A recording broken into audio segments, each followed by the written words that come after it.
Human की आंखें लगभग एक जैसी हैं। हाँ। आपकी भी आंखें यही हैं, नाक के पास मेरी भी है। अब आप शेर की आंख देखिए, एक बिल्ली की आंख देखिए, एक बकरी की आंख देखिए, एक गाय की आंख देखिए, क्या वो सारी एक जैसी हैं? नहीं। घोड़े की आंख देखिए, सारी एक जैसी नहीं है ना।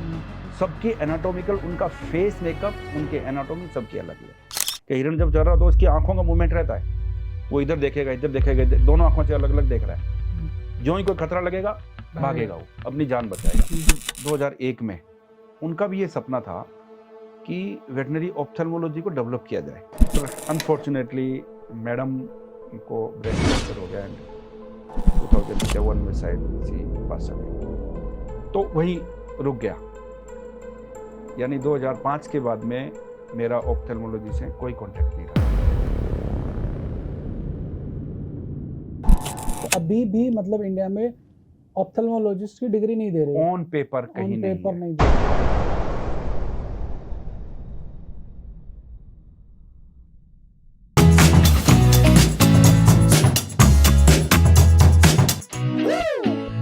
Welcome to mad mics new podcast. दोस्तों, आज हमारे साथ हैं वेटनरी जगत की एक बहुत बड़ी हस्ती, डॉक्टर S.K. जिरवाल। आपने ऑप्थेल्मोलॉजिस्ट तो बहुत सुने होंगे, अलग अलग देश के अंदर बहुत बड़ी ब्रांच ऑप्थेल्मोलॉजी, लेकिन आज मुझे जहाँ तक मेरा रिसर्च है कि यूट्यूब पे आज पहली बार हम वेटनरी ऑप्थेल्मोलॉजिस्ट को से क्वेश्चंस पूछने वाले हैं। और मुझे पता है कि ये एक ऐसा सेगमेंट है जिस पे आप लोगों ने बहुत कम कंटेंट सुना होगा। तो welcome to our mad mics show sir. Thank you sir, thank you for inviting me here. और अच्छा लगा कि जिस तरह से आपने मेरा इंट्रोडक्शन दिया कि वेटनरी ऑप्थेल्मोलॉजी की हम बात करें तो वाकई आप सही कह रहे हैं। अगर हम इंडिया में ही ले लें तो वेटनरी ऑप्थेल्मोलॉजी जो है that is still in infancy. अभी हम बहुत ही इतने डेवलप्ड लेवल पे नहीं जा पाए हैं। धीरे धीरे बहुत अच्छा डेवलपमेंट हो रहा है। एंड लास्ट 10 ईयर्स के अंदर अगर हम कहें तो बड़ा मार्वलस इम्प्रूवमेंट या डेवलपमेंट हम कहें कि इसके अंदर हुआ है वेटनरी ऑप्थेल्मोलॉजी सेक्टर के अंदर। सर, सबसे पहला सवाल ये कि आपका जो मेडिकल कैरियर चालू हुआ एज ए वेटनरी स्टूडेंट, फिर एज ए वेटनरी डॉक्टर, फिर एज ए वेटनरी ऑप्थेल्मोलॉजिस्ट, तो इसकी एक जर्नी शॉर्ट में बताएंगे? डॉक्टर साहब, बेसिकली मेरा जो वेटनरी शिक्षा जो है शुरुआत हुई वो बीकानेर वेटनरी कॉलेज, बड़ी फेमस वेटनरी कॉलेज है, college of veterinary and animal science Bikaner. वहाँ से मैंने ग्रेजुएशन की और I was admitted in 93 and pass out of 98। 5 साल की डिग्री होती है, 5.5 साल की हो गई अभी। 5 साल की डिग्री होती थी तो हमने बीवीएससी की, बीवीएससी के मैंने कंटिन्यूएशन में ही एमबीएससी की। I was interested in surgery, तो मैं वेटनरी सर्जरी एंड रेडियोलॉजी के अंदर एमबीएससी पीजी जिसको हम कहते हैं पीजी कर ली। पीजी करने के बाद में हम गवर्नमेंट ऑफ राजस्थान के अंदर जो सेक्टर है डिपार्टमेंट ऑफ एनिमल हस्बेंड्री, तो हम उसके अंदर एज ए वेटनरी ऑफिसर हमारा सिलेक्शन हो गया। And we I work there for about 14 years, 14 साल, यानी up to 2014। From 2001 to 2014 I worked at as veterinary officer. और उसके बाद में Rajasthan university of veterinary and animal sciences Bikaner में रिक्रूटमेंट हुआ हमारा as an assistant professor. I was recruited as an assistant professor. और 2014 से लेकर के अभी तक मैं इस शिक्षण के क्षेत्र में जुड़ा हुआ हूँ, जहाँ की मेरा 2014 में असिस्टेंट प्रोफेसर में सिलेक्शन हुआ। उसके बाद मेरी पीएचडी हुई एंड ड्यूरिंग पीएचडी ही मुझे ये सौभाग्य मिला कि मेरी जो रिसर्च वर्क है वो वेटनरी ऑप्थेल्मोलॉजी भी थी। और मेरा इंटरेस्ट जो है वेटनरी ऑप्थेल्मोलॉजी बहुत ज़्यादा जो आप कहें कि परवान चढ़ा, जो वो 2014 के बाद में ही मुझे मौका मिल पाया। तो सबसे पहला मेरा सवाल ये कि ये जो ऑप्थेल्मोलॉजी की ब्रांच है, और जितना मेरी आपसे डिस्कशन भी हुई कि जयपुर राजस्थान के अंदर ही शायद 2-4 लोग हैं और ऑल ओवर इंडिया के अंदर सिर्फ 15-20 लोग ही हैं जो वेटनरी ऑप्थोलॉजी के अंदर काम करते हैं। तो ये जो इतनी कमी है, इसका रीज़न क्या है?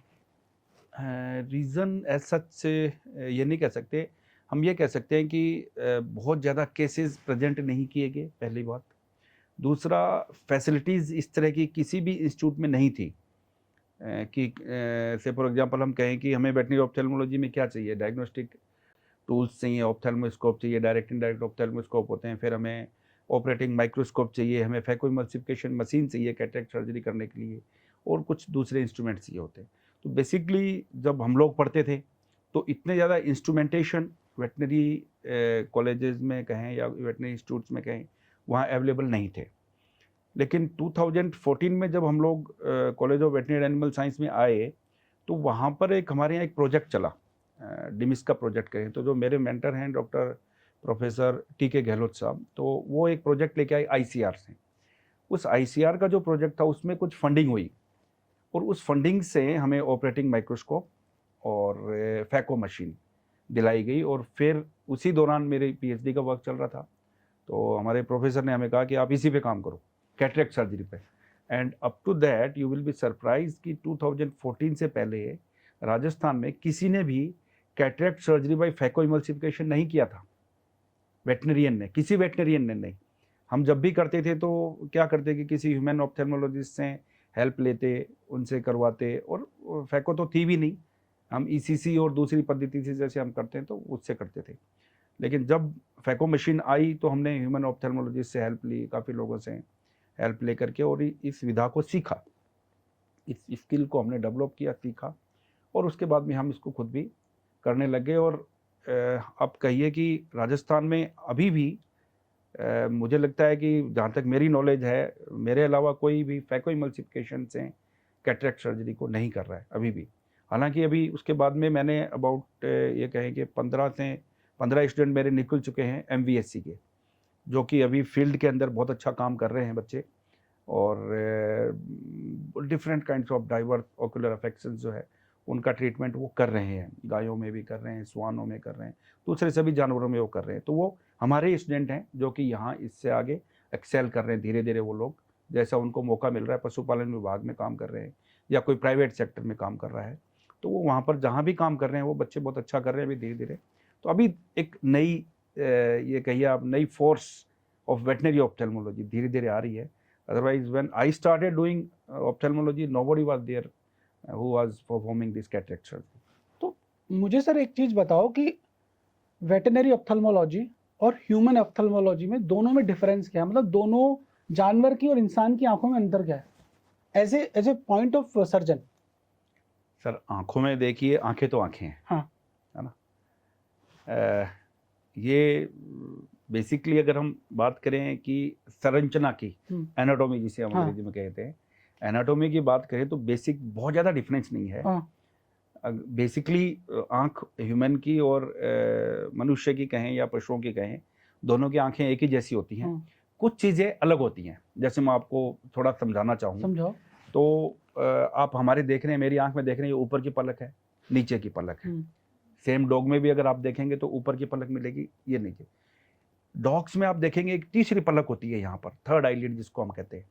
वो तीसरी पलक इस तरफ, अगर नाक की तरफ से जो दोनों तरफ जो है यहाँ पर होती है, और उसके अंदर भी एक ग्लैंड होती है, ओ भाई साहब, जो हमारे अंदर रूडिमेंट्री है, आपने देखा यहाँ नहीं है। हाँ। और उसके अंदर भी बीमारियाँ होती हैं, हाँ। उसके अंदर भी बीमारी हो सकती है। और हम बात करेंगे इसके अलावा भी, बर्ड्स में चले जाओ आप, या कैमल में चले जाओ आप, ऊँट में चले जाओ, गाय में चले जाओ, तो इनके अंदर जो थर्ड आईलिड होती है वो पूरी ऊपर तक कॉर्निया के ऊपर यूँ शटर की तरह से काम करती है। मतलब तीसरी लेयर होती है। यस, तीसरी। दो प्रोटेक्शन हुए हमारे, हाँ। एक ऊपर की पलक हुई, एक नीचे की पलक हुई। ये इसीलिए बनी है कि हमारी आंखें जो है इनको प्रोटेक्शन दें। अभी मैं आपकी तरफ यूं जोर से हाथ करूंगा, थप्पड़ मारने की कोशिश करूंगा, तो सबसे पहला रिएक्शन क्या होगा? आप अपनी आंख बंद करोगे और पीछे की तरफ खिसक जाओगे ना। तो ये जो चीज़ है ये प्रोटेक्शन के लिए बनाई गई है हमारी। तो उनको तीसरा प्रोटेक्शन भी दिया है। उनको तीसरा प्रोटेक्शन है, प्लस हमारी जो आंख है, अगर हम बेसिकली इसको थोड़ा सा समझने की जरूरत है, जैसा बाहर से दिख रहा है, इसके अलावा इसके अंदर मैकेनिज्म बहुत कुछ हो रहा है। जैसे आज इतनी स्वस्थ आंख जिसे कहते हैं, उसके अंदर आंख के आसपास के जितने भी ये लेयर्स बने हैं, आईलिड्स बनी हैं और दूसरे टिश्यूज हैं, इनका बहुत महत्वपूर्ण रोल है। अगर हम बात करें कि आईलिड्स का साहब इसमें क्या रोल है, सिर्फ प्रोटेक्शन नहीं, जितनी बार आप आंख को ब्लिंक कर रहे हैं उतनी बार हमारे कॉर्निया के ऊपर एक टीयर फिल्म बनती है, जो हमारी आंख का जो कॉर्निया है उसको स्वस्थ रखने में उसका बहुत महत्वपूर्ण रोल है। ओके। अगर कोई व्यक्ति या कोई पशु बार बार हम ब्लिंक नहीं कर रहे हैं तो हमें बहुत स्ट्रेस होती है। हाँ। हमारी आंख हमें लगेगी सूख गई है, ड्राई हो रही है। और ये पशुओं में भी होता है। हाँ। पशुओं में भी कुछ कुछ ब्रीड आपने देखी होंगी। आपने वो वोडाफोन वाला डॉग देखा है? हाँ देखा है। देखा ना? हाँ, बड़ा उसकी आंखें बाहर ही आई हाँ, रहती हाँ, हैं। हाँ, उसके अंदर बहुत कॉमन होती है ये बीमारी, हाँ। क्योंकि उसकी आंखें ऑलरेडी बाहर हैं और वो बहुत ज्यादा आईज को ब्लिंक नहीं कर पाता। तो वो जो एड में आ रहा है जो हाँ। कुत्ता, तो उसकी आंखें में कोई गड़बड़ है क्या? नहीं नहीं, गड़बड़ नहीं है, मैं वो उसको नॉर्मल नेचर में एनाटोमी ऐसे है। बना। हाँ। वो नॉर्मल एनाटोमी है उसकी, गड़बड़ नहीं है। हाँ। लेकिन मैं हम बता रहे हैं कि वो उसको बहुत ज्यादा वो प्रोन है हाँ। उस चीज के लिए, वो होने के रिस्क ज्यादा है उसके ओके। अंदर। ड्राई आई बनस्पत की दूसरे डॉग ब्रीड में देखे हम, हम्म। जिनके डीप सीटेड आईज होती है, उसमें आईज बाहर निकली हुई है। तो इसमें एक ये प्रॉब्लम होती है कि भाई अगर वो पलक कम झपकता है तो उसके ड्राई आई हो सकती है। तो नेचर ने ये तीसरी पलक क्यों बनाई उनको? ये प्रोटेक्शन एनाटॉमी, आप ये समझिए कि भाई सिंस इवोल्यूशन से ही चलता आ रहा है। हाँ। कभी हमारे भी रही होगी। हाँ। थर्ड आईलिड धीरे धीरे रूडिमेंट्री होगी। तो उनको उससे क्या बेनिफिट हो रहा है? उनको बेनिफिट, उनको आई का प्रोटेक्शन मिल रहा है।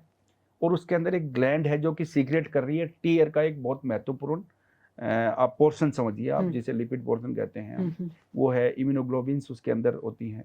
तो ये सारी चीजें उस आंख को प्रोटेक्ट करने में मदद करती हैं।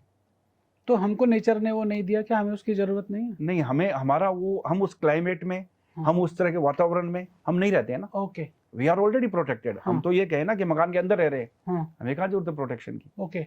उनको जरूरत है। वो तो, ये तो अभी पेट तो हमने अब बना लिए ना। नेचर ने तो इनको जंगल के लिए बनाया था, हमने पेट बनाया इनको। ओके। पालने तो हम लग गए ना। पालने हम लग गए। तो जब जंगल में रहेंगे तो वहां तो जंगल के नियम लगेंगे। वहां तो प्रोटेक्शन खुद को ही करना है। वहां तो घर नहीं है ना, वहां तो अपना ही प्रोटेक्शन, अपना शेल्टर देखना पड़ता है इनको। तो इसलिए नेचर का, इनका अलग अलग डिफेंस मैकेनिज्म जो है आई बॉल को प्रोटेक्ट करने के दे रखे हैं। तो एक तो ये मेजर डिफरेंस है। दूसरा और क्या डिफरेंस है ह्यूमन आई और एक कैट या डॉग आई के अंदर? देखिए, इवन कैट और डॉग की आई में भी डिफरेंस होता है। ओके। आप बहुत सारी चीज आप देखेंगे कि अभी अगर मैं इसको एक लोकल लैंग्वेज में समझाना चाहूँ तो हमारा जो अकोमोडेशन ऑफ लेंस पावर है, देखिए अलग अलग तरह के जानवर हैं, उनके अलग अलग विजन का पर्पज अलग अलग है। अब हम बात करते हैं, कुछ जो जानवर है वो क्या है कि शिकार करने के लिए बने, शिकारी हैं वो। आप अगर इसको यूं क्लासिफाई करें, कुछ जानवर हैं वो शिकारी हैं, शिकारी, उनको शिकार करना है, और दूसरे हैं उनका शिकार बनेंगे। शेर शिकार करेगा कुत्ते का। हाँ, जैसे शेर कुत्ते का नहीं करेगा, शेर शिकार करेगा गाय का, बकरी का, खरगोश का, हिरण का। तो इन सब का ये जानवर जो प्रे एनिमल्स है वो ये है ना। अब हम करेंगे जो प्रीडेटर्स की बात करें, शिकारी, शेर हुआ, चीता हुआ, ये बिग कैट्स जितने भी हैं, ये सारी, तो ये सब शिकार करने के लिए बने हैं। अब देखने का नजरिया ये है, हमारी सबकी आंखें अलग अलग, ह्यूमन की आंखें लगभग एक जैसी हैं। आपकी भी आंखें यही हैं, नाक के पास में मेरी भी यही है। अब आप शेर की आंख देखिए, एक बिल्ली की आंख देखिए, एक बकरी की आंख देखिए, एक गाय की आंख देखिए, क्या वो सारी एक जैसी हैं? नहीं। घोड़े की आंख देखिए, सारी एक जैसी नहीं है ना। सबके एनाटॉमिकल, उनका फेस मेकअप, उनके एनाटॉमी सबकी अलग अलग है। हम बात करते हैं घोड़े की। अगर घोड़े का हम विजन देखें तो जो मेरी आंख है, मेरे आसपास 360 डिग्री है ना। अब उसके अंदर अगर आप ब्लाइंड स्पॉट देखें, घोड़ा इस आंख से अलग देख सकता है, इस आंख से अलग देख सकता है। आप देख सकते हैं? नहीं देख सकते, नहीं देखा। हमें दोनों आंखों से एक ही साथ देखना। परीक्षा में देख सकते हैं लेकिन वो टाइम तो अब निकल गया अपना, तो हम तो उन चीजों से अब दूर आ गए हैं। तो घोड़े की अगर हम बात करें तो एक बड़ी कॉमन सी बात है, आपने कभी गौर नहीं किया कि घोड़ा लात क्यों मारता है? और एक पर्टिकुलर जगह पे आओगे तभी लात मारेगा। ओके। कहां पर? उसके ठीक पूंछ के बराबर पीछे, पूंछ के ठीक पीछे अगर आप आगे खड़े होगे तो घोड़ा इनसिक्योर फील करेगा। उसको लगेगा कुछ खतरा है, वो लात मारेगा। कारण ये है कि वही एक ब्लाइंड स्पॉट है घोड़े को जहां दिखता नहीं है। अच्छा। अदरवाइज घोड़ा 360 डिग्री में पूरा देखता है। ओ भाई साहब। ठीक है। आप यहां से घूमिए, घोड़ा आपको इस आंख से देख रहा बिना गर्दन हिलाए। उसकी आंख यहां से यूं जाएगी पीछे तक, आप उसके पीछे पुट्ठे तक चले जाए तब तक आपको पूरा दिखेगा कि ये कोई व्यक्ति है, कोई खतरा नहीं है, ये इतनी दूर खड़ा है। आप इधर गए नहीं जहां उसको दिखा नहीं, जहां उसका ब्लाइंड स्पॉट आ गया वहीं किक मारेगा। तो ये नेचर ने इस तरह से एनाटॉमी, क्यों? अब ये भी पूछिए कि भाई ऐसा क्यों, प्रकृति ने इसी को ऐसा क्यों बनाया? I think protection. शेर को क्यों नहीं बनाया था? इसलिए नहीं बनाया, शेर को शिकार करना है। उसको चाहिए सामने। सामने। मेरे सामने जो व्यक्ति बैठा है हाँ। वो मुझसे कितनी दूरी पर है, हाँ। कितनी स्पीड में चल रहा है, मैं कितनी स्पीड में दौड़ूंगा तो पकड़ पाऊंगा, हाँ। कितनी छलांग लगानी है। तो डेप्थ परसेप्शन जिसे हम कहते हैं, ये प्रीडेटर्स में मिलेगा आपको। जो प्रे एनिमल्स हैं उनको इससे कोई लेना देना नहीं है, उनको तो बचना है। तो मुझे वाइड फील्ड चाहिए देखने के लिए, मुझे दूर दूर तक देखना चाहिए कि मेरा, मैं यहाँ चल रहा हूँ, नीचे गर्दन है, तो मुझे चारों तरफ देखना चाहिए कि कहीं मेरा दुश्मन आसपास तो नहीं आ रहा है, कोई शिकारी जानवर तो नहीं आ रहा है, तो मैं भागूंगा। हिरन जब चल रहा होता, आपने देखा नहीं कभी, अगर वीडियो देखे हो तो आप देखिए कि हिरन जब चल रहा हो तो उसकी आंखों का मूवमेंट रहता है, वो इधर देखेगा, दोनों आंखों से अलग अलग देख रहा है। जो ही कोई खतरा लगेगा भागेगा, वो अपनी जान बचाएगा। तो प्रकृति ने ये इसी तरह से बनाई गई है। इन आंखों का बड़ा इंटरेस्टिंग वो है ये। तो जैसे आपने देखा ना, शायर कहते हैं ये आंखें मेरे दिल की जुबान है, है ना, ये ह्यूमन बीइंग में है। ओके। वो उनके दिल की जुबान नहीं है, वो तो उनके बचने का जुगाड़ है। बचने का जुगाड़। वो दिल की जुबान तो हमारी है जो हम समझ लेते हैं। हाँ। बाकी अगर हम, ये तो सिर्फ एक जोक की बात थी, अदरवाइज देखिए आंखें अपने आप में सब कुछ बोलती हैं। आज आप और मैं बैठे बड़े सौहार्दपूर्ण माहौल में बात कर रहे हैं, मुझे आपसे कोई खतरा नहीं है, आपको मुझसे कोई खतरा नहीं है, हमारी आंखें बता रही हैं कि we are comfortable with each other. यहीं अगर हम एक दूसरे से कंफर्टेबल नहीं, सबसे पहले आपकी आंखों से झलकेगा। आंखों से झलकेगा। इसी तरह से जानवरों में होता है। कुछ लोग पूछ लेते हैं मुझसे, जैसे अभी आप भी मुझसे पूछ सकते हैं कि पता कैसे लगता है, पता कैसे लगेगा कि जानवर को तकलीफ है। मुझे तो बोलता ही नहीं है, पता कैसे लगेगा, कैसे पता लगेगा, आप सोचिए। आई थिंक उसके आंखें लाल हो जाएंगी, कुछ एक्सप्रेशन चेंज हो जाएंगे, ओके, एक्टिविटी चेंज हो जाएगी। आप उसकी आंखों में, अगर आप एक पेट रखते हैं, आप उसकी आंखों में रोज झांकिए, इफ इज इन पेन, उसको कहीं दर्द है, अनकंफर्टेबल है, सबसे पहले आपको उसकी आंखों में पता लग जाएगा कि इसको प्रॉब्लम है। ओके। उसके बाद में उसकी एक्टिविटीज। एक जानवर को बहुत अच्छा दिख रहा है, अचानक दिखते दिखते कैटरेक्ट हो गया, धीरे धीरे धीरे धीरे, मालिक को कब पता लगता है? If you talk about cataract की हम बात करें, मोतियाबिंद, तो मोतियाबिंद जैसा ह्यूमन बीइंग में होता है, एग्जैक्टली वैसा का वैसा जानवरों में होता है।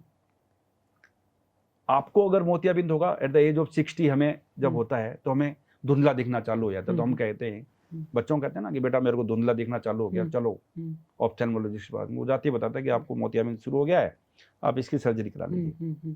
अब आप दूसरी तरफ आपके पेट को ले लीजिए, डॉग है आपका, कैसे पता लगेगा आपको? मुंह से तो बोलेगा नहीं कि चलो जी मेरे को धुंधला दिख रहा है। ओनर जो है, जो मालिक है, जो पेट रख रहा है, उसको ये चीज देखनी पड़ेगी, उसको ऑब्जर्वेशंस होती हैं उसकी। पेट एनिमल जब तक पूरा ब्लाइंड नहीं हो जाए, दीवारों के टकराता नहीं है जल्दी से। इवन अगर ब्लाइंड है तो भी वो जल्दी से, जो उसका नॉर्मल सराउंडिंग्स है, जो उसका नॉन सराउंडिंग्स आप कहिए, कि जिस वातावरण में वो रह रहा है, अगर आपके घर में रह रहा है और उसको पता है कि यहाँ चेयर पड़ी है, यहाँ एक टेबल पड़ी है, कभी नहीं टकराएगा। आपको एहसास भी नहीं होगा इसको नहीं दिख रहा है। आपका एहसास कब होगा? जब आप उसको अनफेमिलियर एनवायरनमेंट में लेके जाएंगे, किसी दूसरी जगह लेके जाएंगे, जाती है उसके सामने कोई नई चीज आ गई, घर से बाहर आ गया, तो नई चीज आती है, वो टकराएगा। तब पहली बार किसी पेट ओनर को पता लगता है मेरे डॉग को दिख नहीं रहा है। उस कंडीशन में वो लेकर के आता है हमारे पास। बड़ी इंटरेस्टिंग चीजें हैं ये। तो जैसे जानवर आते हैं और आपका जो, जैसे कि यदि हम ह्यूमन ऑप्थेल्मोलॉजिस्ट की बात करें तो सिर्फ उसको एक आदमी को देखना है, 2 आंखें देखनी है और उसी की 36 बीमारियां सही करनी है। लेकिन आपको घोड़े की भी देखनी है, गधे की भी देखनी है, ऊंट की भी देखनी है।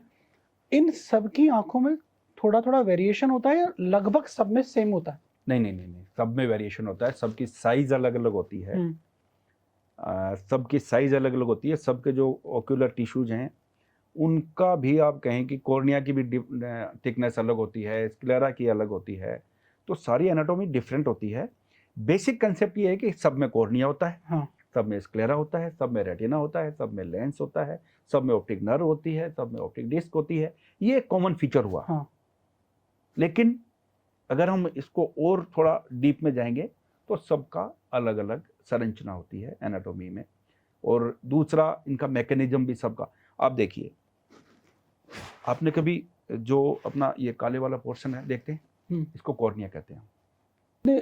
इतनी इंटरेस्टिंग बातें आज जो मैंने जीवन में शायद पहली बार सुनी और मेरे व्यूअर्स भी पहली बार ही सुनेंगे। बताइए तो ऑप्थेल्मोलॉजी में जाने के पीछे कोई आंखों से स्पेशल प्रेम था या किसी की आंखों में खो गए थे, या मतलब what was the reason behind ophthalmology? अरे वाह डॉक्टर साहब, आपने एक ऐसा क्वेश्चन पूछा रियली। हम्म, इस क्वेश्चन का जवाब मैं मतलब ये मेरे दिल के अंदर की आवाज़ है। मुझे जो है ना, इसे कहते हैं कि आपका भाग्य हम्म, जो होता है ना, जो लोग भाग्य विश्वास करते हैं नहीं करते मुझे पता नहीं, लेकिन डेस्टिनी जो है ना आपकी पहले से तय होती है, हम्म, और वो भले ही देर से आएगी हम्म, लेकिन वो आपको वहाँ लेके जाएगी ही जाएगी। हम्म, अब आप देखिए, जब मैं मेरी ग्रेजुएशन कर रहा था उस दौरान मुझे ऑप्थेल्मोलॉजी के बारे में ज़्यादा कुछ वो नहीं था। मुझे सर्जरी मिली, मैंने उसमें पीजी कर ली। जब मैं पीजी कर रहा था, पीजी करने के बाद में या कहें कि 98 99 2000 के ड्यूरिंग मेरी जब एमबीएससी चल रही थी, हमारे एक मैडम हुआ करती थी डॉक्टर चंद्रकला शर्मा।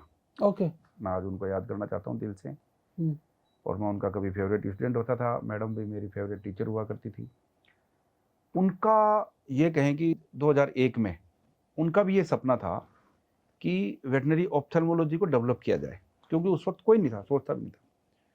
मैडम ने कुछ मेडिकल डॉक्टर से मिल करके ये कोशिश की, शुरुआत करने की कोशिश की थी उन्होंने। और मैं जब वापस जॉब में आया तो मुझे मैडम ने कहा कि डॉक्टर जीरवाल आप ऐसा करिए, यहाँ पर एक डॉक्टर है मेडिकल के, वो मेरे नॉन है, आप उनके ओटी में जाइए और देख के आओ वो कैसे ऑपरेशन करते हैं, फिर अपन करेंगे। तो मैंने कहा ठीक है मैडम है, मैडम ने कहा है। तो मैं 10 दिन तक, ये बात है 2001 की, अब देखिए आप 2001 से आप 2024 में आ गए हैं अपन, 24 साल पुरानी 24 बात साल कर रहा हूँ पुरानी ना। बात। तो मैडम ने मुझे कहा, तो उस वक्त मुझे कभी सोचा नहीं था कि अपन वेटनरी ऑप्थेल्मोलॉजिस्ट बनेंगे। मैं गया, 10 दिन गया, तो बैठा खड़ा रहता था, डॉक्टर साहब ऑपरेशन करते थे, मैं ऑपरेटिंग माइक्रोस्कोप पीछे खड़ा के ओटी में देखता था उसको। पर मेरा तब तक भी ऐसा कोई वो नहीं था कि भाई करेंगे। लेकिन फिर जब मैंने वहाँ मैडम के साथ में मिल करके कुछ 1-2 सर्जरी करने की कोशिश की, उस वक्त अनफॉर्चुनेटली 2005 में हम डेपुटेशन पे थे, तो 2005 में मेरा डेपुटेशन कैंसिल हुआ। गवर्नमेंट ऑफ राजस्थान ने कहा कि वापस आ जाओ, हमारे पास में डॉक्टरों की कमी है, तो हमें वापस बुला लिया गया। और अनफॉर्चुनेटली मैडम को ब्रेस्ट कैंसर हो गया एंड 2007 में शायद सी पास अवे। तो वहीं रुक गया, यानी 2005 के बाद में मेरा ऑप्थेल्मोलॉजी से कोई कांटेक्ट नहीं रहा, और मैं मेरे फील्ड में चला गया और सभी तरह की सर्जरी कर रहा था, और जो भी गवर्नमेंट की पॉलिसीज है उनको निभा रहा था। लेकिन फिर भी कहीं ना कहीं फील्ड में रहते भी आँखों की बीमारियों के बारे में मेरा हमेशा एक वो रही, क्योंकि इसके अंदर क्या है कि बहुत ज़्यादा कोई इलाज भी उस वक्त प्रिविलेंट नहीं था कि भैया ये, अभी तो ऐसा हो गया ना कि ये आई ड्रॉप्स वेटनरी के लिए अलग से आने लग गई हैं, उस वक्त ह्यूमन वाली आई ड्रॉप से आती थी। तो तब भी मेरा इंटरेस्ट ये रहता था, यार ये आँखों में इसके देखो क्या बीमारी हो रही है, इसके ये कभी आंसू ज़्यादा आ रहे हैं, कभी गीड ज़्यादा आ रहा है, किसी की आँख की ये आईलिड फट गई है, या कोई कॉर्निया रप्चर हो गया। तो इसमें मेरा एक इंटरेस्ट था शुरू से ही, लेकिन मुझे मौका नहीं मिला। फील्ड में तो सारे काम करने पड़ते हैं ना, पशुपालन की नौकरी वो कहना, जिसकी खाओ बाजरी उसकी करो हाजरी। तो सरकार राजस्थान एनिमल हस्बेंड्री की गा रहे थे, तो उन्हीं की योजनाएं गानी थी। ऑप्थेल्मोलॉजी उनकी योजनाओं में था नहीं कहीं, तो करते रहे हम नौकरी। 2014 तक हमने किया। 2014 में जब हम लोग आए, यहाँ आए, उस वक्त भी ऐसा नहीं था कि मुझे मैंने बताया ना कि ऑप्थेल्मोलॉजिस्ट बनना ही बनना है, लेकिन जब आपकी डेस्टिनी होती है और आपको बनाना होता है। तो जब हम 2014 में आए, हम बीकानेर वेटनरी कॉलेज के सर्जरी डिपार्टमेंट में 5 या 6 लोगों ने ज्वाइन किया था, हमने 5 ने। तो हमारे जो प्रोफेसर, मैं अभी याद कर रहा था जिनको, प्रोफेसर टीके गहलोत साहब, उन लोगों ने डिवीज़न किया स्पेशलिटी का। उनका सपना था कि वेटनरी के अंदर सुपर स्पेशलिटी होनी चाहिए। स्पेशलिटी मतलब सर्जरी, मेडिसिन, गायनी, ये हो गया। लेकिन अब हम, उनका सपना था कि सुपर स्पेशलिटी होनी चाहिए कि यार अब तुम लोग मेरी टीम हो, तो मैं चाहता हूँ कि एक एक ब्रांच को अलग अलग डेवलप करके दिखाओ मेरे को। तो उन्होंने हम सबको ब्रांच बांटने के लिए एक मीटिंग बुलाई कमरे में। मीटिंग बुला के उन्होंने कहा कि अब बोलो भाई, मैं सबको बांट रहा हूँ, ये सब लोगों को करना है। क्योंकि हमें पीएचडी भी करनी थी, तो हम सर के पास ही बैठे थे। सर ने सबको बांटा कि भाई ये रेडियो डायग्नोसिस करेंगे, ये एनेस्थीसिया करेंगे, ये जनरल सर्जरी देखेंगे, ये लेप्रो देखेंगे, और ये एनेस्थीसिया देखेंगे।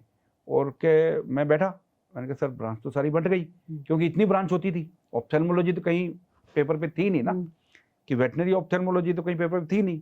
तो मैंने कहा सर मैं तो रह ही गया, मेरा तो नंबर ही नहीं आया सर, आपने मुझे तो कुछ बांटा ही नहीं।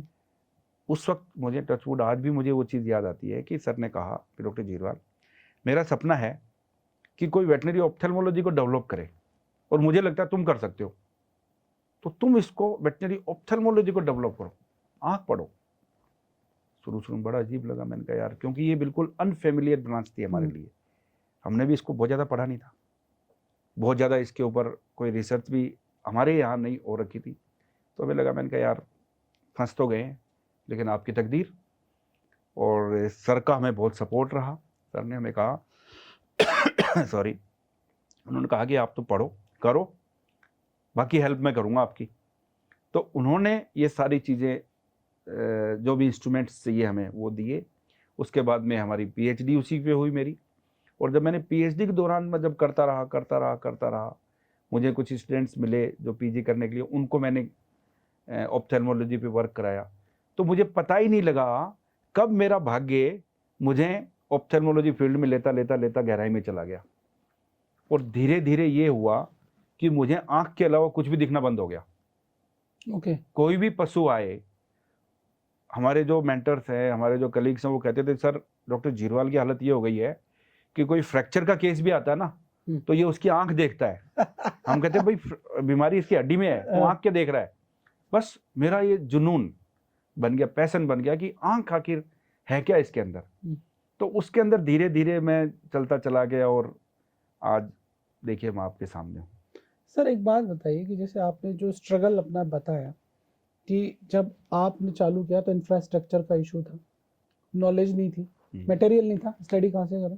तो क्या ये जो चीज़ें आपके साथ है वो सेम यूरोप या यूएस के अंदर भी सेम पोजीशन ही है, या वहाँ पर ये जो ब्रांच है ये बहुत ज़्यादा डेवलप्ड ब्रांच है, वहाँ पर ऑप्थेल्मोलॉजिस्ट मतलब जैसे मेरे लिए शॉकिंग है, नहीं इट्स वेरी कॉमन देयर। नहीं sir, scenario is totally different. रात और दिन का फर्क है, 19-20 नहीं, रात और दिन का फर्क है। ओके। हम अभी भी रात में हैं, वो हमसे बहुत आगे निकल गए। कारण?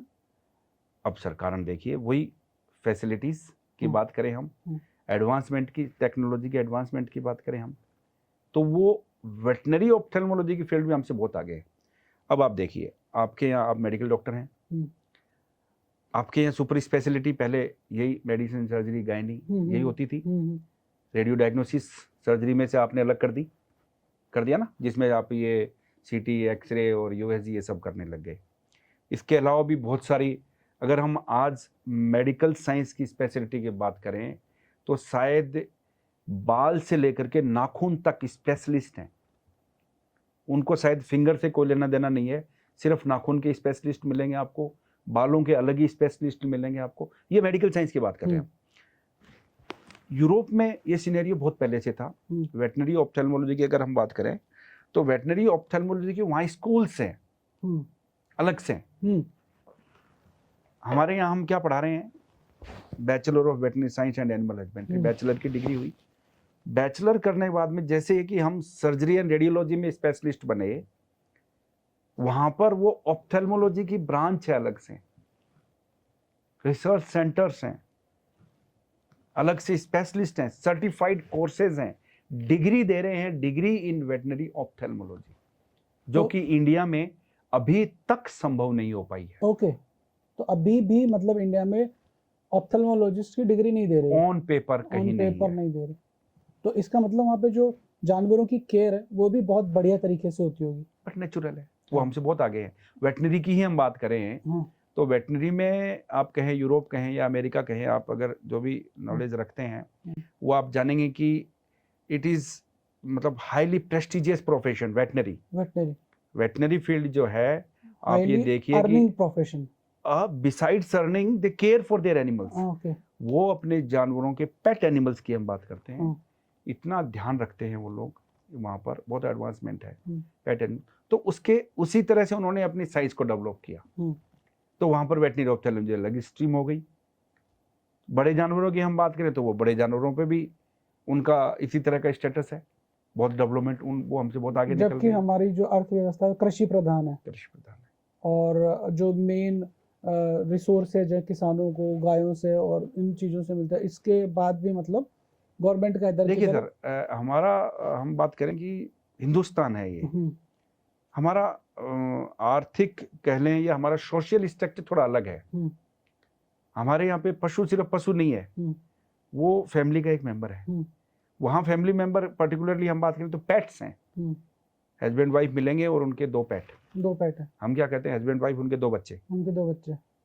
वहाँ बच्चों की जरूरत नहीं है, हस्बैंड वाइफ उनके दो पेट हैं, हर एक का एक एक पेट है, वो रखते हैं। हमारे यहाँ अर्थव्यवस्था की हम बात कर रहे हैं तो गाय की हम बात करें या भैंस की हम बात करें तो बकरी की हम बात करें तो ये जो आम ग्रामीण जीवन की हम बात करें तो ये उनकी लाइवलीहुड है, रोटी रोजी है, और वो उसको बच्चों की तरह से ही प्यार करते हैं। दूसरा आप ट्रेंड देखिए, हम इमोशनली कितना अटैचमेंट होता है। आज एक गाय दूध दे रही है, अगर वो दूध नहीं देगी तो भी जब तक वो ना मरे हमारे खूंटे पे रहेगी, अनप्रोडक्टिव हो गई, फिर भी रखते हैं। आजकल हालांकि अब कहना नहीं चाहिए, लेकिन अभी सिनेरियो कुछ चेंज हो गया है। जैसे कि आप देखेंगे कुछ लोग प्रोफेशनल्स हो गए हैं गाँव में भी, गाय दूध नहीं देगी, प्रोडक्टिव नहीं है, छोड़ देंगे खुला। आप देख रहे हैं ये गलियों में घूम रही हैं, ये आवारा गायें कहाँ से आई हैं? ये तब तक दूध दे रही थी तब तक थी, उसके बाद में घूम रही हैं, है ना, जो बिना मालिक की, जिसे हम गाय कहें, तो बिना मालिक की जो गाय है, ये स्ट्रे एनिमल्स जिसको हम कह देते हैं। तो ये जो चीज़ें हैं ये हमारे ये कहेंगे हमारी सोसाइटी से जुड़ी हुई हैं, क्योंकि हमें इनकी बिलोंगिंगनेस एक ऐसी बन गई है कि गाय को हमने माता की दर्जा है हमारे यहाँ पर, तो वो जब तक है, तो हम यूरोप में ये सब नहीं है कल्चर। वो जब तक दूध दे रही तब तक माता है, उनके लिए एक जानवर है, जब तक दूध दे रही है तब तक भी उनके लिए माता नहीं है। एक गाय है, दूध दे रही है, अच्छा दूध दे रही है, कोई बीमारी हो गई, कलिंग कर देंगे, अलग छांट देंगे, उसको डेयरी से हटा देंगे। हमारे यहाँ ऐसा नहीं होता। तो जानवरों का आप ये कहिए कि वो लोग एक साइंटिफिक वे में देख रेख करते हैं और एक इकोनॉमी से जोड़ के देखते हैं। वो हम सेंटिमेंटल लोग हैं तो हम वैसे भी सेंटिमेंट्स के साथ में जोड़ के देखते हैं उसको। तो इसी तरह से जो हमारे पेट एनिमल्स की बात आ जाती है, उनके जो पेट एनिमल्स हैं वो उसको बहुत ज़्यादा केयर करते हैं, तो उस फील्ड में उन्होंने बहुत डेवलपमेंट किया। हमारे यहाँ पर हम बात करते हैं कि प्रोडक्शन को बढ़ाना है, वो ब्रीड को बढ़ाने की बात करते हैं। उनको ब्रीड ही वही चाहिए जो बहुत अच्छा दूध देती है। तो इस तरह से बहुत सारा फर्क है, और उसी जैसा उनकी आवश्यकताएं थी, उन्होंने आवश्यकता के अनुसार ही अपने विज्ञान को बढ़ा लिया, जिस तरफ उनको आवश्यकता हुई उसी तरफ बढ़ाया उन्होंने। वेटनरी डॉक्टर की जो लाइफ होती है, जो मैंने फील किया है, बड़ी कॉम्प्लिकेटेड होती है। सबसे पहला तो एक वेटनरी डॉक्टर को सबसे पहला फील्ड में काम करना पड़ता है, और मेरे पास जो मेरे दोस्त हैं, जो मेरे साथ के हैं, कलीग्स हैं, तो उनका इशू है कि वो गांव में बाइक ले लेके घूमते रहते हैं, या उनका प्रैक्टिस है। तो मतलब आपकी जो लाइफ है, अब वो तो सेटल है, आपको तो जाना नहीं, तो आपकी लाइफ कैसी रहती है एज ए वेटनरी सर्जन? देखिए सर, डिपेंड करता है कि आपका क्लाइंट है या आपका जो पेशेंट है वो कहाँ है। मोटरसाइकिल लेकर के फील्ड में जाते हैं तो ये आप ये कहें उनकी मजबूरी नहीं है, ये उनकी आवश्यकता है, ये उनकी आवश्यकता है।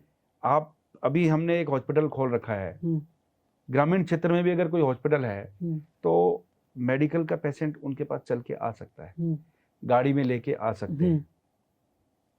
एनिमल को वहां तक ट्रांसपोर्ट करना इतना इजी नहीं है। उससे इजी वे क्या है कि हम डॉक्टर को वहां तक हायर करें, डॉक्टर वहां तक जाए। और इसी तरह से हम बात करें तो जैसे राजस्थान सरकार ने भी इस तरह की योजनाएं चला रखी हैं, मोबाइल यूनिट भी चला रखी हैं, डॉक्टर भी हैं उसके अंदर। तो वो एक आवश्यकता ही वो है कि हमें जाना ही पड़ेगा डोर स्टेप तक, तभी हम अच्छी सर्विसेज दे पाएंगे। तो अगर एक वेटनरियन कोई बनता है तो और वो ये सोचता है कि नहीं मैं तो बढ़िया सी एसी कमरे में बैठ करके इलाज करूंगा, तो मुझे लगता है कि वो ट्रू वेटनरियन नहीं है। वेटनरियन को तो जाना ही पड़ेगा, फील्ड में जाना ही चाहिए। हमारे यहाँ दो तरह के सेक्टर हैं, एक वो सेक्टर जो फील्ड से जुड़ा हुआ है, लार्ज एनिमल से जुड़ा हुआ है, एक वो सेक्टर जो पेट एनिमल से जुड़ा हुआ है। और जो लोग सोचते हैं हम एसी में बैठ के काम करेंगे, वो लोग हैं जो हम पेट सेक्टर से जुड़े हुए हैं। तो हमारे यहाँ दो अलग अलग सेक्टर हैं दोनों। तो आज एक वेटनरियन अगर लार्ज एनिमल का वेटनरियन है या फील्ड में काम कर रहा है और वो सोचे कि मैं मेरे कमरे में बैठा हूँ, तब यहीं आ जाएंगे, संभव नहीं है, फिजिबल नहीं है वो चीज़ें, तो जाना ही चाहिए। पेट वेटेरियन ज़्यादा कमाता है या जो गांव में प्रैक्टिस करने वाला है वो ज़्यादा कमाता है? सर बड़ा अजीब सा क्वेश्चन है, डिपेंड करता है कि आप कहाँ हो। हम्म, अगर आप बीकानेर में हो हम्म। जहाँ की पेट पॉपुलेशन कम है हम्म, तो वहाँ लार्ज एनिमल की पॉपुलेशन ज़्यादा है, हम्म, तो एक लार्ज एनिमल का वेटनेरियन गांव में रह करके ज़्यादा पैसा कमा रहा है, हम्म, क्योंकि वहाँ लार्ज एनिमल की पॉपुलेशन है, हम्म, लार्ज एनिमल के लोग, पेइंग कैपेसिटी है लोगों की।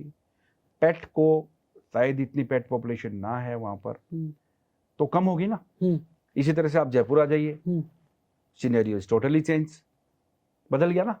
यहाँ पर पेट पॉपुलेशन ज़्यादा है, आपको पेट क्लिनिक ज़्यादा मिलेंगी, लार्ज एनिमल के डॉक्टर्स हैं वो जो बाहर की एरिया है, जयपुर से बाहर हम कहें रूरल एरिया है, तो रूरल एरिया में ही जानवर मिलेंगे। बड़े जानवर तो गाय भैंसें हैं, आप अभी आपके आसपास देखिए कितनी डेयरी होंगी, बहुत कम होंगी, ज़्यादातर बाहर ही है ग्रामीण क्षेत्र में, तो वहीं जाना पड़ेगा, वो वहाँ कमा रहा है।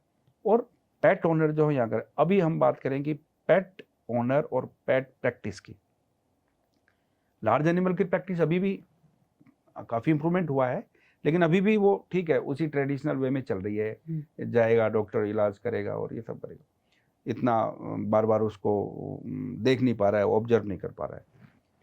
पेट के अंदर जब आप अपने पेट को बच्चे की तरह रख रहे हो तो यू आर रेडी टू पे एनी अमाउंट, एनीथिंग होता है ना। आपका बच्चा है, वो तो आपने कहा कि मेरा बच्चा है, तो बच्चा है तो आप बच्चे की तरह उसको केयर कर रहे हैं ना।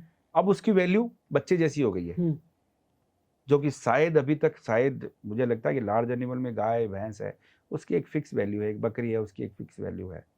तो मुझे हालांकि जो लोग रखते हैं उनके सेंटिमेंट्स भी जुड़े होते हैं, मैं ये नहीं कहता कि उनका कोई लगाव नहीं, उनका बहुत लगाव है, गाय से भी बहुत लगाव है, बकरी से भी बहुत लगाव है, उनको भी बड़ी तकलीफ होती है अगर कोई जानवर की कोई बीमारी हो जाए, कुछ हो जाए। लेकिन हम बात करें कि हमारी सोसाइटी टोटली डिफरेंट है, रूरल और अर्बन। आज हम यहाँ बैठ के इस स्टूडियो में बात कर रहे हैं, ये अर्बन सोसाइटी।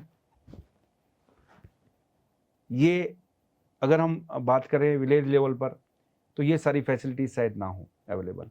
तो हर जगह का सर अपना अपना सिनेरियो है। और पेट ओनर्स की अगर हम बात करें तो पेट ओनर्स का जो बिलोंगिंगनेस है वो शायद ज़्यादा है, उनके इमोशनल अटैचमेंट उनसे ज़्यादा होता है, इसीलिए वो कोई भी अमाउंट पे करने के लिए तैयार हैं, इसीलिए उसके अंदर ही डायग्नोस्टिक फैसिलिटीज़ ज़्यादा डेवलप हुई हैं, उसके अंदर लाइन ऑफ ट्रीटमेंट जो बहुत बेटर हुई है, नई नई ड्रग्स भी आ रही हैं। वो जो पेट ओनर्स हैं उन्हीं के ऊपर ज़्यादा फोकस, अभी जो शहरों की बात करें हम तो पेट ओनर्स के ऊपर फोकस करेंगे, और ग्रामीण क्षेत्र में बात करेंगे तो आज भी लार्ज एनिमल का वेटेरियन कमा रहा है। सर जो पेट्स हैं और या जो बिग एनिमल्स हैं, इन सबके अंदर जो सबसे कॉमन आंखों का क्या इशू हो सकता है? सर देखिए, डिपेंड करता है कि कौन से जानवर की हम बात कर रहे हैं।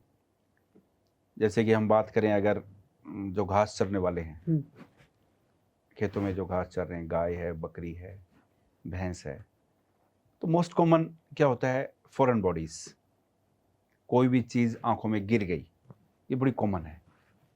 वो घास चर रहे हैं, अब घास चरते तो अचानक एक तिनका जो है वो सीधा आंख में लगा, तो जो कॉर्नियल इंजरीज हैं वो बड़ी सीरियस होती हैं। जनरल भाषा में हम बात करें तो आंख की चोट, आंख में चोट लगना बड़े जानवरों में बड़ा कॉमन है। नहीं, पर इनमें आपस में युद्ध भी, लड़ाइयाँ भी तो होती होगी। वही अलग इशू, मैं अभी आ रहा हूँ वहीं पर, उस पर आ रहा हूँ, ये तो एक अलग बात हो गई। अभी हम बात करें कि भाई सबसे कॉमन क्या है। सबसे कॉमन, एक बेचारा चल रहा है, कहीं युद्ध करने की जरूरत नहीं है, युद्ध करने तो सिर भी फूटेगा मेरा, सिर भी फुटाने जाऊं तो वो तो बात अलग होगी ना। अपन उसकी बात नहीं करें, हम ये बात ये करें कि भाई कॉमन क्या है। तो जो जानवर हैं वो ना चाहते हुए भी दुर्घटनावश इस तरह की आंखों की चोट के शिकार हो जाते हैं। चोट के शिकार हो गए ना भाई, आप चल रहे हैं, चलते चलते ये अचानक तेज आंधी आई, कुछ यहाँ से हवा से उड़ा आपकी आंखों के अंदर। आपने देखा होगा, भरूट का नाम सुना आपने कभी? भरूट, हाँ सुना आपने? राजस्थान में जो मारवाड़ी लोग होते हैं वो भरूट जानते हैं। आप देखिए कि जब भरूट का सीजन होता है तो हमारे, एक बड़ी इंटरेस्टिंग बात बताता हूँ आपको मैं, कॉमन बीमारियों की बात चल रही है ना अपने, तो भरूट जो है आपने देखा जब वो सूख जाता है तो इतना हल्का होता है कि हवा के साथ में उड़ के आंखों में, अपने कपड़ों में भी लग जाता है, आंखों में। देखा आपने? हमारे पास में एक गाय को कोई लेकर के आया, उसकी आंखों में लगातार आंसू गिर रहे थे, आंखें लाल भी हो रही थी, अंदर इंजरी थी आंख के अंदर, हमारे तक पहुंचने से पहले काफ़ी डॉक्टर ने उसको देखा भी। सबने कहा कुछ नहीं है, आँख में कंजक्टिवाइटिस हो गई है, आँख में पानी आ रहा है, ये धोते रहो इसको, आँख को धोते रहो धोते रहो धोते रहो। अब मैंने आपको शुरू में एक बात बताई थी कि हमारे यहाँ एक थर्ड आईलिड भी होती है पशुओं में। तो जो थर्ड आईलिड होती है वो आप यूँ समझिए कि ये हमारा आँख का ग्लोब है, ये हमारी ऊपर की परत हुई, ये नीचे की परत हुई और ये साइड की परत हुई। तो जो साइड की परत है वो आँख के ऊपर यूँ चिपकी हुई है। अगर कोई फॉरेन बॉडी इसके नीचे जा करके लॉज हो गई थर्ड आईलिड के नीचे, तो जब जब आंखों का मूवमेंट होगा वो कार के वाइपर की तरह से, शटर की तरह से वो कॉर्निया पे घूमती है और उसको डैमेज करती रहती है और धीरे धीरे कॉर्निया को पूरा खराब कर देगी अगर कोई ना देखेगा तो पेन भी तो होता होगा? बहुत पेन होता है। यही तो मैं कह रहा हूँ, आंखों में आंसू गिर रहा है, लगातार आंखों में आंसू गिरे जा रहे हैं, आंखें लाल होगी, तो ये पेनफुल है। पशु हो सकता है चरना भी कम कर देगा। डॉक्टर के पास जाएंगे तो वो उसको देखेंगे कि भाई क्या हो गया है, तो वो कहेंगे चलो ये दे दो। अब एक कॉमन बात मैं आपको बताता हूँ जो बड़ी इंटरेस्टिंग बात है, वो सुनिए आप पहले।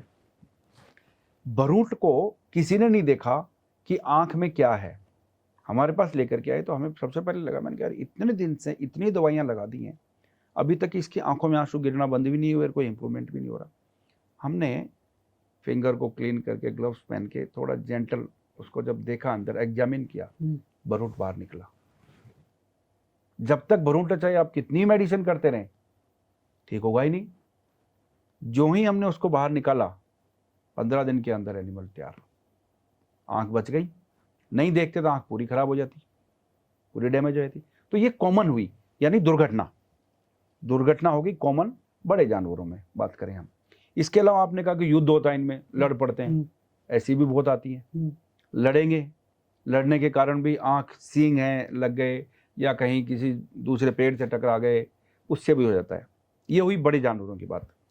छोटे जानवरों की अगर हम लड़ाई की बात करें, आपने कहा ना घर में किसी कुत्ता भी है और बिल्ली भी है। अब कॉमन जो ऑक्यूलर इंजरी है, आंख की चोट है, वो है एक दूसरे का पंजा। बिल्ली को हैबिट होती है, वो बड़े लाड भी करेगी तो यूं करेगी पंजे को। और सड़क पे भी दो कुत्ते लड़ लेते हैं, वो एक अलग होगी बात, उसमें तो हो ही सकती है ना। सड़क की अगर हम बात करेंगे तो सड़क पर भी अगर दो कुत्ते लड़ रहे हैं, किसी गाड़ी से भिड़ गए और आंख में चोट लग सकती है। इसके अलावा अगर वो बाइट करने की कोशिश करते हैं तो अपने दांतों से आंख को बाहर ही निकाल लेंगे। और हमारे पास में ऐसे बहुत सारे केसेस आते हैं जिनकी आंख बाहर निकली हुई आती है और वो कहते हैं सब कुत्ते लड़ लिए, अब ये देखो एक आंख बाहर आ गई है। आप क्या करते हो? उसको हम कहते हैं प्रोप्टोसिस, आंख बाहर आ गई। करना है उसमें, उसका ट्रीटमेंट सर्जिकल मैनेजमेंट है उसका, हम उसको आंख को रिपोज करते हैं वापस। अब डिपेंड करता है कि कितनी एक्सटेंसिव है। इतनी ज़्यादा बाहर आ गई है कि जितनी भी ओकुलर मसल से 7 उसको मांसपेशियां हैं आंख के, अगर वो सातों के सातों ही टूट गई या 3 से 4 से टूट गई तो उसके बाद में वो रुकेगी नहीं आंख वहाँ पर, तो हमें अल्टीमेटली आंख निकालनी पड़ती है। ओके, यही इलाज होता है। अदरवाइज रिपेयरेबल है तो हम उसको वापस रिपोज करते हैं, आंखों की पलक को बंद करेंगे, 10 दिन के लिए रखेंगे, धीरे धीरे इन्फ्लामेशन कम होगा और वो आंख बच जाती है। तो ये इस तरह की जो कॉमन इंजरीज जो हैं वो होती हैं। इसके अलावा अगर हम बात करें जानवरों की, तो अभी जो पेट एनिमल्स हैं, आपने पेट एनिमल्स के अंदर कैटरेक्ट की हम बात करें, मोतियाबिंद, तो अभी जो पेट एनिमल्स हैं उनको डायबिटीज़ के बहुत केसेस है। आपको बहुत सारे ऐसे डॉग मिलेंगे जिनमें डायबिटीज़ है। अच्छा, कुत्तों को डायबिटीज? यस। और रीजन? उनका रहन सहन, लिविंग स्टाइल। कुत्ते आदमी की तरह रहने लग गए ना। अच्छा आपके बेड पे रह रहे हैं, आपके जैसा खा रहे हैं। हाँ, कोई फिजिकल एक्टिविटी नहीं है, हम बैठे हैं वैसे वो भी बैठे हैं। मीठा खा रहा है, मीठा भी खा रहा है, सब कुछ खा रहा है। हाँ। मीठा खा रहा है तो खा रहा है, फिजिकल एक्टिविटी खत्म हो गई ना। ओके, जब फिजिकल एक्टिविटी उसकी खत्म है, ह्यूमन बीइंग में जो कारण है वो सेम कारण उनमें है। वो ओनर बस लेके जाता है बस पोटी कराने के बस लिए, पोटी सुसु करा लाया और लाके रख दिया। हाँ। तो इस तरह से उनकी लाइफ स्टाइल ह्यूमन बीइंग जैसी हो गई, तो ह्यूमन वाली बीमारियां भी लग गई। कुत्तों में थायराइड भी होता है, कुत्तों में ये डायबिटीज भी होती है। ओहो, ये सारी बीमारियां होती हैं। इन बीमारियों के साथ में जो जुड़ गया है वो मोतियाबिंद भी होता है, रेटिनल डैमेज भी होता है, रेटिनोपैथीज भी होती है। हार्ट डिजीज कितनी कॉमन है? हार्ट डिजीज भी खूब होती है, अभी बहुत होने लग गई हैं। तो उनमें क्या स्टंट वगैरह लगाते हैं? अभी इंडिया में ऐसा कोई प्रचलन है नहीं। इंडिया के बाहर कॉमन नहीं है। यस, बाहर हो रहा है, कि मतलब एंजियोप्लास्टी करके यस उसके यस यस, बाहर तो एज ह्यूमन बींग्स की तरह ही जैसा जो बीमारियां आदमी में हैं वैसी सिमिलर बीमारियां पशुओं में भी पाई जाती हैं हम्म, और उसी तरह का इलाज भी पाया जाता है। इंडिया में अभी नहीं है। इंडिया में उस लेवल पे नहीं है अभी। डायग्नोज हम कर पा रहे हैं, अभी डायग्नोसिस के लिए बहुत सारे कार्डियक सेंटर्स हो गए हैं, नए वेटनरियंस हैं। मैंने बताया ना अभी इन दिनों पिछले 10 साल की कह लें, उसके बाद में और नज़दीक आ जाए तो 5 साल की कह लें, तो 5 साल के अंदर जो स्पेशलिटी फील्ड है वेटनरी स्पेशलिटी वो बहुत बड़ी है। हाँ। वो बहुत बड़ी है इन दिनों में। तो जो मेजर आईज के अंदर जो इश्यूज आते हैं वो आपने बताया, तो ऐसा कोई सीजन भी होता है कि जैसे सर्दी में ये कॉमन है, गर्मी में ये कॉमन है, अभी बारिश का मौसम आ गया तो ये डिजीजेस बहुत कॉमन है, जिससे कि एक आदमी को ऐसा लगे कि बारिश का मौसम है, मॉइस्चर होगा तो घर में अभी ये बीमारी इसके हो सकती है? नहीं, ऐसा तो इतना ज़्यादा फर्क नहीं पड़ता है एनिमल के जिस तरह से ह्यूमन बीइंग में है, लेकिन जैसा इंसानों में होता है उसी तरह की कंजक्टिवाइटिस आंखें आना जिसे हम कहते हैं, हाँ। कंजक्टिवाइटिस बीमारियां जो है वायरल बैक्टीरियल ये सेम जो है जानवरों में भी पाई जाती हैं। जिस तरह से अभी आपने एक बात कही कि पिंक आई, तो पिंक आई जिस तरह से मनुष्य में पाई जाती है उसी तरह से पिंक आई पशुओं में भी पाई जाती है। तो ये ट्रांसफर कर सकता है कि एनिमल एक ह्यूमन को? हाँ, जूनोटिक डिजीजेस, इनको हम जूनोटिक डिजीज हाँ बोलते जी। हैं, चाहे आदमी से जानवर में चले जाए, जानवर से आदमी में तो चले जैसे आंख का आना हाँ। है ना, आंख आ गई तो आंख आने में क्या होता है कि हम लोग सब चश्मे लगा लगा के घूमते हैं, हाँ। तो और पर जानवर तो चश्मा लगा नहीं सकता, तो ऐसी कंडीशन के अंदर जानवर को कैसे आप सेव करते हो उसकी आंखों को? थोड़ा दूरी बनाए रखें। हाँ। अगर आज हमारी आंखों में कंजक्टिवाइटिस हो रखी है तो हमें कोशिश करनी चाहिए कि हमारे पेट से थोड़ा हम दूर रहें, दूरी बनाए रखें। जैसे हम घर में एक मेंबर से दूसरे मेंबर में भी दूरी बनाते हैं ना, तो वो भी हमारा फैमिली मेंबर ही है, तो उससे दूरी बनानी पड़ेगी आपको। ओके, यही बचाव का तरीका, यही बचाव का तरीका, यही बचाव का तरीका है। क्योंकि वो जैसा कि अगर हम उसके बहुत नज़दीक जाएंगे ऐसा करेंगे तो हो सकता है कि उसके भी बीमारी हो सकती है। तो ये बहुत कॉमन है, हो जाता है, जूनोटिक डिजीजेज जो है होते हैं। सबसे खूबसूरत आंखें यदि हम पेट एनिमल्स में देखें तो किन की होती है? जैसे मुझे पर्सनली में बिल्ली की आंखें देख के मुझे बड़ी अट्रैक्ट करती हैं। हाँ, बिल्ली जैसी आंखें, बिल्ली जैसी आंखें। तो ऐसी कहावत भी, तो ऐसा आप ऑप्थेल्मोलॉजिस्ट हैं, तो सबसे खूबसूरत आंखें आपके हिसाब से किसकी रहती है? मुझे पता नहीं लगता कि मुझे तो हर आंख ही सुंदर लगती है जानवरों की। मैंने बताया ना भाई मेरा पैशन है आंखें देखना, तो आंखों में तो मुझे तो गाय की भी आंख बड़ी सुंदर लगती है, मुझे डॉग की आंख भी बड़ी सुंदर लगती है, मुझे बिल्ली की आंख भी सुंदर लगती है। लेकिन बाकी तो आम जन ने जैसे अभी आपने बताया ही, आपको बिल्ली की आंखें अच्छी लगती हैं। कुछ डॉग्स जो होते हैं ना, अभी बड़ी इंटरेस्टिंग बात आपके लिए बताता हूँ। एक साइबेरियन हस्की होता है, एक डॉग की ब्रीड है साइबेरियन हस्की। अच्छा, है ना, उसके खूब सारे फर होता है, मतलब हाँ, ये फरी होता है, फर होता है। साइबेरियन हस्की है तो बट नेचुरल साइबेरिया से आया हुआ है। उसकी आंखों में बड़ी मतलब एक अद्भुत बात होती है। आपने देखा है मेरी आंखें दोनों अपनी, अगर आंखों का रंग है दोनों आंखों का एक जैसा होता है।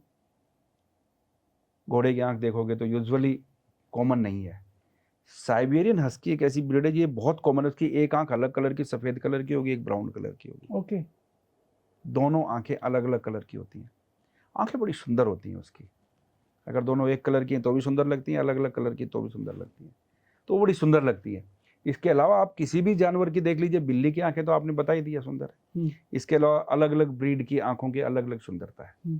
फेस के अकॉर्डिंग अगर आप देखेंगे तो इनोसेंस जो झलकता है वो आंखों से ही झलकता है। आंखों से झलकता है। आप किसी भी पेट को आप एक बार यूं करिए कि उसकी आंखें कर दीजिए बंद, है ना, और फिर देखिए वो आपको उतना ही प्यारा लग रहा है क्या? आपको उतना प्यार आएगा नहीं जब तक आपका आई कांटेक्ट नहीं होगा। आप उससे आई कांटेक्ट करिए, आई कांटेक्ट करते ही आपको लगेगा यार इसकी आंखों में मेरे लिए बहुत प्यार है, वो उसका प्यार झलकता ही आंखों से है। मैंने फिल्मों में देखा है कि वो फिल्म में ये बोलते हैं कि जैसे वो शेर है उसकी आंख में से घूरते रहो, तो जब तक आप उसकी आंखों में घूरते रहोगे वो आप पे अटैक नहीं करेगा। क्या ये सच है? देखिए सर, ये एक अलग इशू है, एनिमल बिहेवियर है ये एक एनिमल बिहेवियर है। तो इसके ऊपर बहुत सारी रिसर्च हुई हैं। सच का तो किसी ने, अब जिसने रिसर्च की है वो ये एक पेपर आ गया कि ठीक है ऐसा आप करिए, एनिमल बिहेवियर है। जब तक एनिमल बिहेवियर ये कहता है कि जब तक उसको खतरा ना महसूस हो वो आप पे अटैक नहीं करेगा, या वो भूखा हो, खाना नहीं मिला हो तो ये अटैक करता है, या वो मैन ईटर हो गया हो, इट्स ए हैबिट, उसको हैबिट हो गई हो तो अटैक करेगा। आंखों का इससे कोई बहुत ज़्यादा लेना देना नहीं है। आप देखते रहिए उसकी आंखों में, एक कहावत है ना, कबूतर के आंख मीचने से बिल्ली भागती नहीं है। अच्छा। ये एक जनरल बात है। हाँ। कि बिल्ली जो ही कबूतर का शिकार करने के लिए आएगी तो कबूतर का दिल इतना कमजोर होता है कि वो उड़ना तो भूल जाता है, आंखें बंद कर देता है कि यार बिल्ली गई, जाती कहाँ है। हाँ।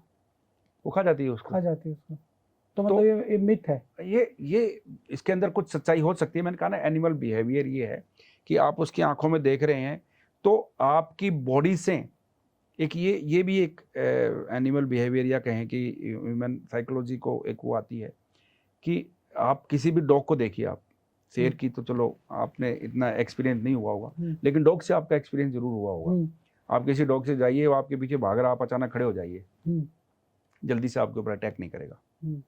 जो डरता है उसके ऊपर भागने की कोशिश करेगा। मूविंग ऑब्जेक्ट्स, क्योंकि ये क्या है, शिकारी जीव हैं, प्रीडेटर्स हैं, इनको लगता है कि जो भाग रहा है वो मेरा शिकार है, वो मेरा शिकार है। जो भाग रहा है, मूवमेंट, आप कुत्ते के सामने खड़े हो जाइए वो रुक जाएगा। इसी तरह से हो सकता है कि शेर के सामने भी आप एक बार खड़े हो जाएंगे तो वो एक बार रुक जाएगा, मूवमेंट देखेगा, मूवमेंट आपका हो रहा है, या कोई ऐसी परिस्थितियां हैं जिसमें अगर शिकार करना ही है तो करेगा वो। एक इंटरेस्टिंग चीज और है कि जैसे अगेन वो फिल्मों से रिलेटेड है कि वो हीरो मर रहा है, नागिन की आंखों में उसकी आंखें रह जाती है और वो नाग आंखें देख लेता है। तो इज इट, मतलब ये फेक है या ये मतलब इट्स जस्ट मूवी के हिसाब से चलती है इस तरह की? ये मुझे लगता है अपनी हिंदुस्तानी फिल्मों में होता है, बाहर वाली फिल्म अपने हिंदुस्तानी सांप और यूरोपियन सांप अलग अलग होते हैं। अच्छा। साइंस तो ये कहती है कि सांप की जो है ना विजन जो है वो कंपाउंड आइज होती है, तो उसके अंदर ऐसा कोई देखने का इतना शार्प विजन होता ही नहीं है उसके अंदर। आपने देखा होगा जैसे कहते हैं ना कि भाई सांप नाच रहा है, तो वो बीन के आगे नाच रहा है, उसको बीन का मूवमेंट जो है ना उससे ज्यादा उसकी वाइब्रेशन कि जिस तरफ साउंड जाएगी वो साउंड वाइब्रेशन को उसको रिफ्लेक्सेस हैं जो उसको मूवमेंट करा रहे हैं और वो अपनी जान बचाने की कोशिश करता है। तो ये सब फिल्मी कहानियां तो सब बहुत बनी। नागिन के तो ऊपर तो पूरी स्टोरी बन जाती है ना, टीवी के अंदर पूरा शो आता रहता है। मैं वही पूछ रहा था। ये तो ये एक अलग बात है, इसके ऊपर अलग से रिसर्च की जानी चाहिए। आंखें क्या है कि शरीर का दर्पण होती है ना, और आंखें बहुत कुछ कह देती है। मैं आपको देखूंगा, आपकी खुश आंखों को देखूंगा, तो जो जानवरों की आंखें हैं वो भी क्या सारे इमोशंस को रिप्रेजेंट कर देती। आप तो मास्टर हो उस सेगमेंट के, तो आप तो देखते समझ जाते हो, पर एक नॉर्मल आदमी भी उसको फील कर पाते? बिल्कुल कर सकते हैं। मैंने कहा ना, अभी मैंने आपको एग्जांपल दिया कि आप किसी भी जो किसी का भी दूसरे का डॉग है, तो ये एनिमल बिहेवियर में आता है कि सबसे पहले उसकी आंखों में चेंजेस आएंगे। अगर उसकी आंखों में प्यार है तो आपको दिखेगा कि यार नहीं, उसकी टेल वैगिंग भी होगी, आंखों में भी उसकी झलकेगा कि यार ये है।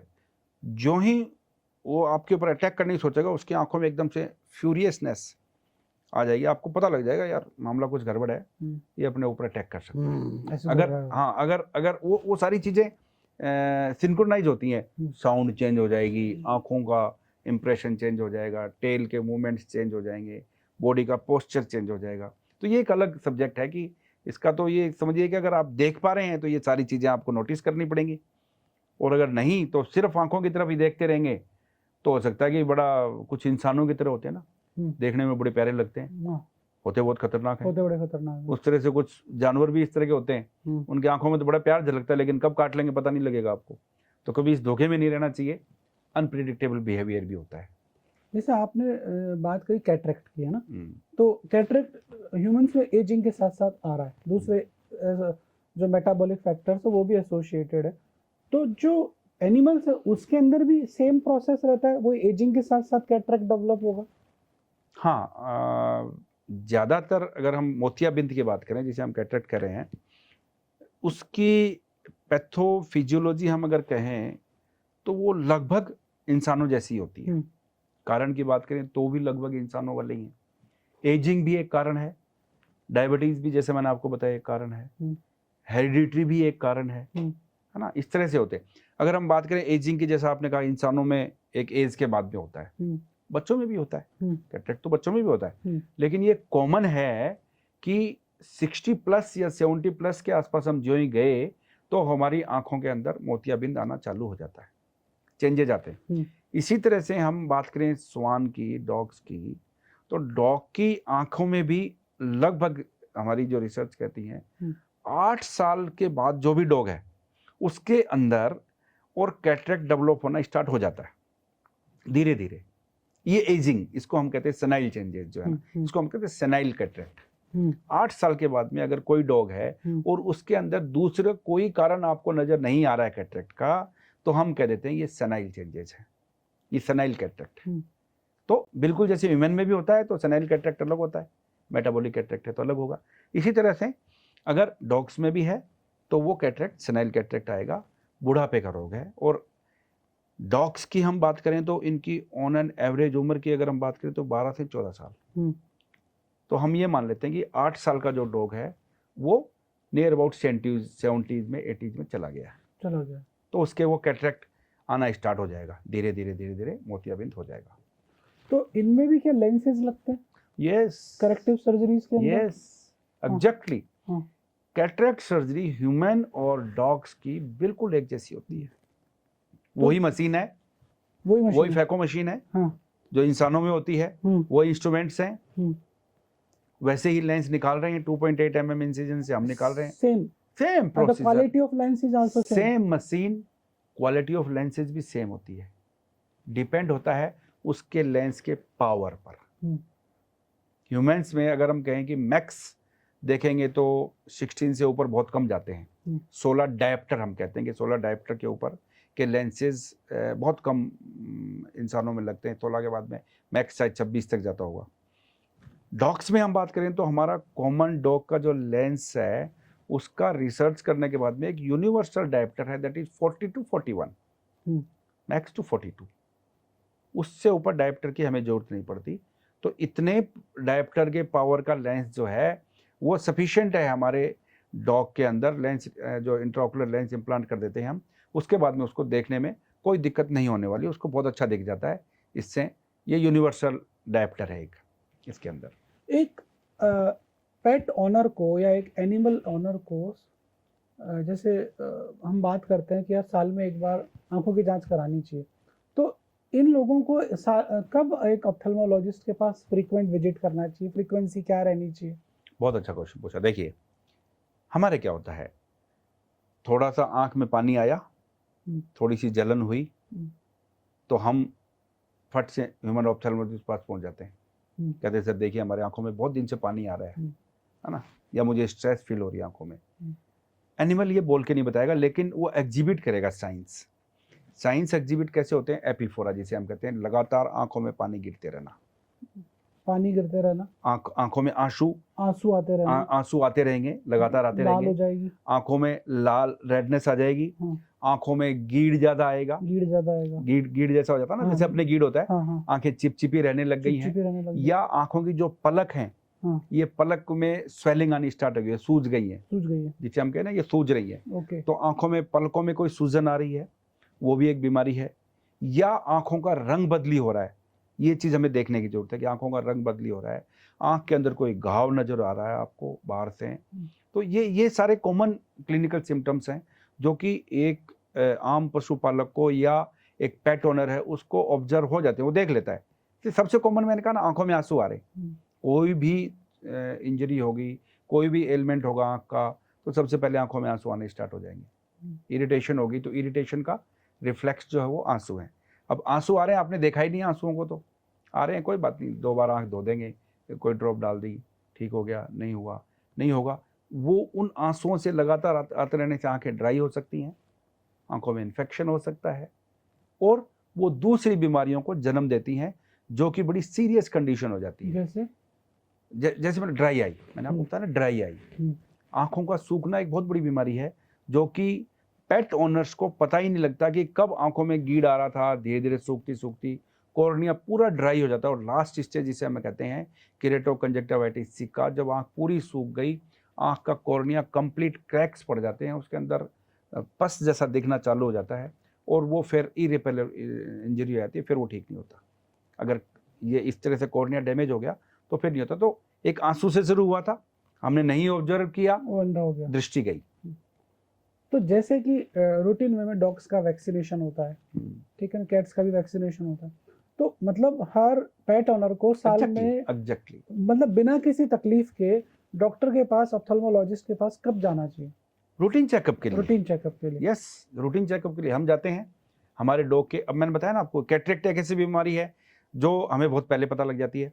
अब हम बात कर रहे थे, अभी आप यूरोप की बात कर रहे थे, वहाँ आई रजिस्ट्री होती है। रजिस्ट्री मीन्स आपकी रेगुलर हेल्थ चेकअप। जब आप पप लेके आते हैं, पप लेके आते ही वहाँ पर यूरोपियन ऑप्थेल्मोलॉजी रजिस्ट्री का रिकॉर्ड खुल जाएगा, ठीक है। वो जो ही आपको पप लेके आएंगे, पहले उसकी आंखों की पूरी जांच होगी। ये जांच होगी कि क्या इसके कोई वंशानुगत बीमारी तो नहीं आंखों में, जेनेटिक, जिसे हेरिडिटरी भी हम कहते हैं। अगर वो कोई बीमारी है जिससे कि अगर इसकी आगे ब्रीडिंग कराएंगे तो ये आगे की ब्रीड में जाएगी, इसके बच्चों में जाएगी, ये फैलेगी, तो वो वहीं रोक देते हैं उसको। वहीं चेकअप हो जाता है कि इसके अंदर ये हेरिडिटरी बीमारी होने की संभावनाएं हैं, आप इसको ब्रीडिंग नहीं कराएंगे, ब्रीडिंग नहीं कराएंगे, they are not allowed to breed that dog, करेंगे ही नहीं। वो जेनेटिक्स चेक कर लेते हैं। यस, वो उनका, मैं रेगुलर चेकअप की बात कर रहा हूं, उनके पास ऑलरेडी उसका डाटा। यस, वो रेगुलर चेकअप करते हैं। इस तरह से ही अगर हम कहेंगे मोतियाबिंद, कैटरेक्ट, तो अगर आप रेगुलर एग्जामिनेशन में जाते हैं तो हो सकता है कि आपको जब वो इनिशियल फेज में आया, थोड़ा सा डॉट हुआ वाइट का, तभी पता लग गया। ह्यूमन बीइंग में तभी पता लग जाता है और ऑपरेशन हो जाता है, सर्जरी हो जाती है। यहाँ पता लगता है जब बिल्कुल पत्थर हो जाता है लेंस, हाइपर मैच्योर कैटरेक्ट करते हैं, दूसरे कॉम्प्लिकेशंस आने स्टार्ट हो जाते हैं, तब ओनर डॉक्टर के पास लेके जाते हैं। अभी काफ़ी अवेयरनेस आ गई है, अभी हमारे पास में इमैच्योर कैटरेक्ट भी आ रहे हैं जिनको हम ऑपरेट कर देते हैं फैको इमल्सिफिकेशन से। लेकिन पहले ये जब लोगों के अवेयरनेस नहीं थी तो आंखें में जब तक ग्लूकोमा वाली स्टेज आ जाती थी या लेंस इंड्यूस्ड जो यूवीआइटिस है वो आंखों के अंदर हो जाती थी, तब कहीं जाकर के ओनर को पता लगता था कि साहब इसमें कोई बीमारी होगी आंखों में। एक रूटीन वे में जो भी कुत्ता पाल रहा है या जो भी जानवर पाल रहा है, वो अपने पेट की कैसे केयर करे, मतलब आंखों की कैसे केयर करे? देखिए, वो जिस तरह से अगर हम अपनी आंखों की केयर करते हैं और जब हमने उसको मान लिया है कि हमारा बच्चा है, तो बस उसकी भी आंखों की केयर उसी तरह से करनी है। आंखों को डेली क्लीन करेंगे, आंखों को ऑब्जर्व करते हैं, किसी तरह का गीड़ आ रहा है, कोई चेंज है उसके अंदर, कलर में चेंज है, या आंखों को बार बार पलक झपक रहा है, बहुत ज़्यादा पेन फील कर रहा है, पेन के रिफ्लेक्सेस दे रहा है, तो आपको उसी वक्त उसकी आंखों का एग्जामिनेशन करा के वेटनरी ऑप्थेल्मोलॉजिस्ट को, वेटनरी डॉक्टर को दिखाना चाहिए और उसका इलाज करा लेना चाहिए, ताकि उसकी आगे दृष्टि खराब होने से आप उसको रोक सकते हो। मैंने बताया कि आंसू आना पहला सिम्टम है। अगर बहुत ज़्यादा आंसू आ रहे हैं तो आपको तुरंत डॉक्टर को कंसल्ट करना चाहिए, क्या इसके अंदर कोई बीमारी हो रही है।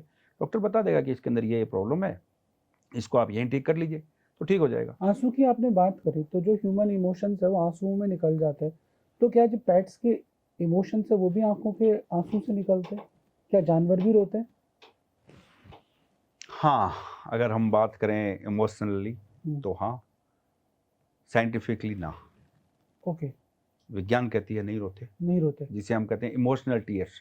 आंसू 3 प्रकार के होते हैं, बेसल टीयर, रिफ्लेक्स टीयर और इमोशनल टीयर। हमारे अंदर तीनों पाए जाते हैं। बेसल टीयर जो है हमारी आँख के जो आईलिड्स हैं, इसके जो आसपास जो सराउंडिंग में टिश्यू है, यहाँ से लगातार आंसू बन रहे हैं और लगातार हमारे नाक में से नेजोलैक्रिमल डक्ट होती है, वहाँ से इवोपरेट हो रहे हैं, यानी उड़ जाते हैं, कुछ आंखों से इवोपरेट हो जाते हैं। ये एक नॉर्मल प्रोसीजर हुआ। आंसू बन रहे हैं और आंसू आपकी आँख को मॉइस्ट रख रहे हैं, न्यूट्रिशन दे रहे हैं, सारा प्रोटेक्शन दे रहे हैं और उसके बाद में ड्रेन हो जाएगा। ये एक नॉर्मल रूटीन हो गया ना। अब हम बात करें कि अगर जैसे कि इमोशनल टीयर, ये बेसल टीयर हुए ना। रिफ्लेक्स टीयर क्या होते हैं? आपकी आंखों में अचानक कुछ गिर गया या आप नहा रहे हैं, नहाते हुए आपकी साबुन चली गई आपकी आंख में, आपको जलन होती है और अगर आप कितने धो लीजिए थोड़ी देर बाद में आपकी आंखों में आंसू आएंगे।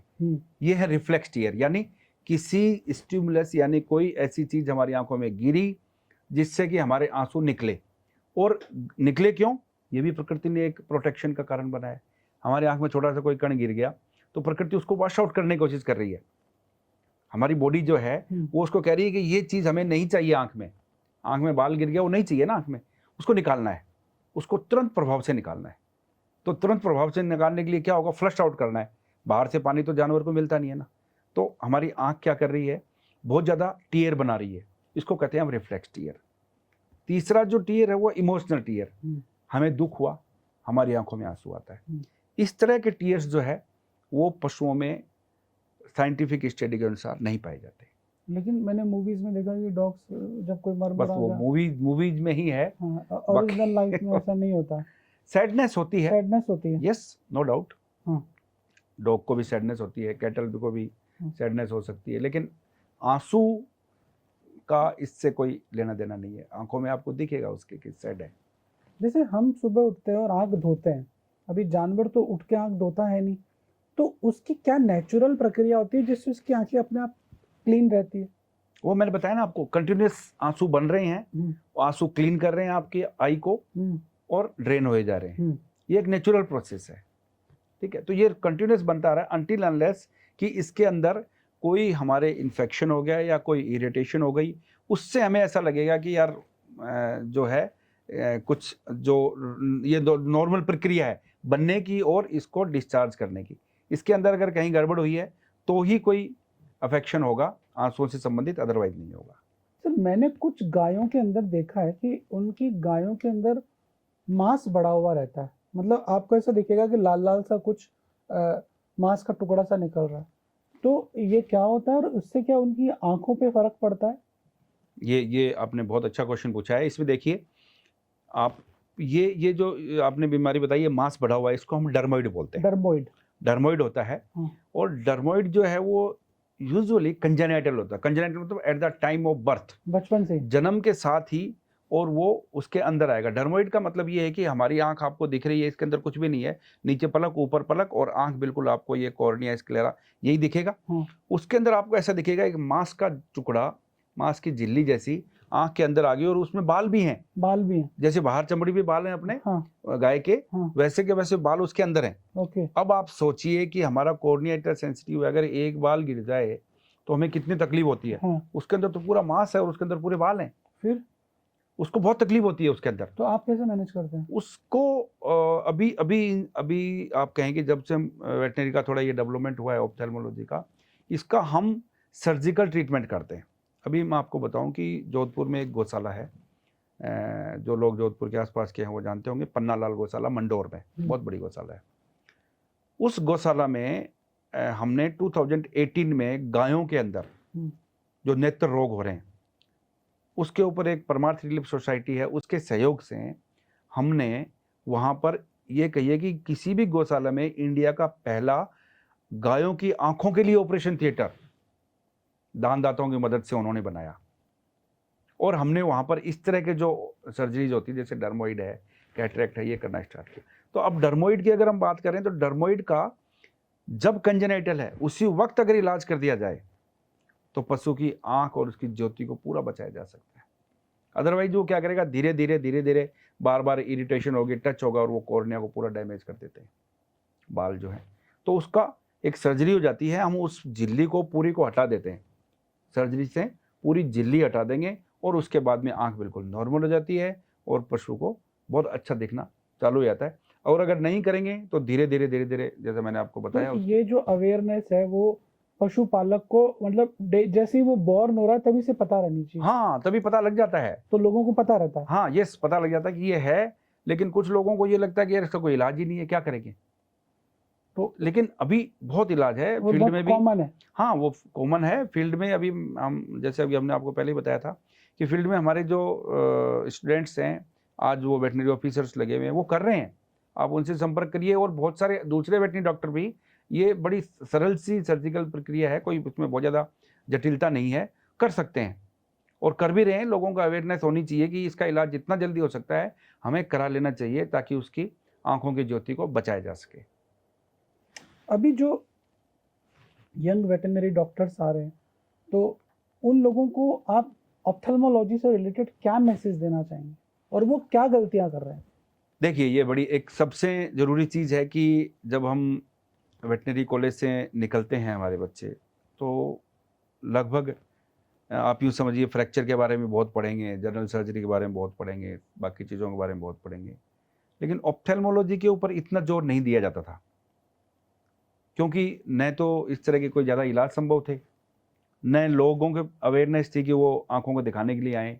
ये तो अब पिछले 5-10 साल की हम बात करें तो ये हुआ है कि लोगों में इतनी अवेयरनेस आई है कि अपने पेट की आँख में थोड़ा-सा आँसू आते ही वो तुरंत लेके आते हैं, या गाय की आँख में कुछ हो जाए तो उसको वो तुरंत लेके आता है वेटरनरी डॉक्टर के पास, डॉक्टर साहब देखो गाय की आँख में क्या हो गया, इसका इलाज करो आप।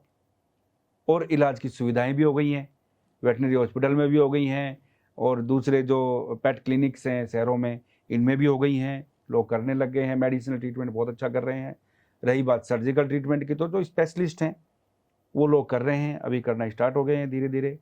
तो यही होता है कि जो वेटरनरी डॉक्टर हैं, मैं उनको ये कहना चाहता हूँ कि ये हमें अभी अब अगर हम गाय की बात करें तो वो कहते हैं कि साहब आँख खराब है, इसका दूध थोड़ा ना सूख रहा है।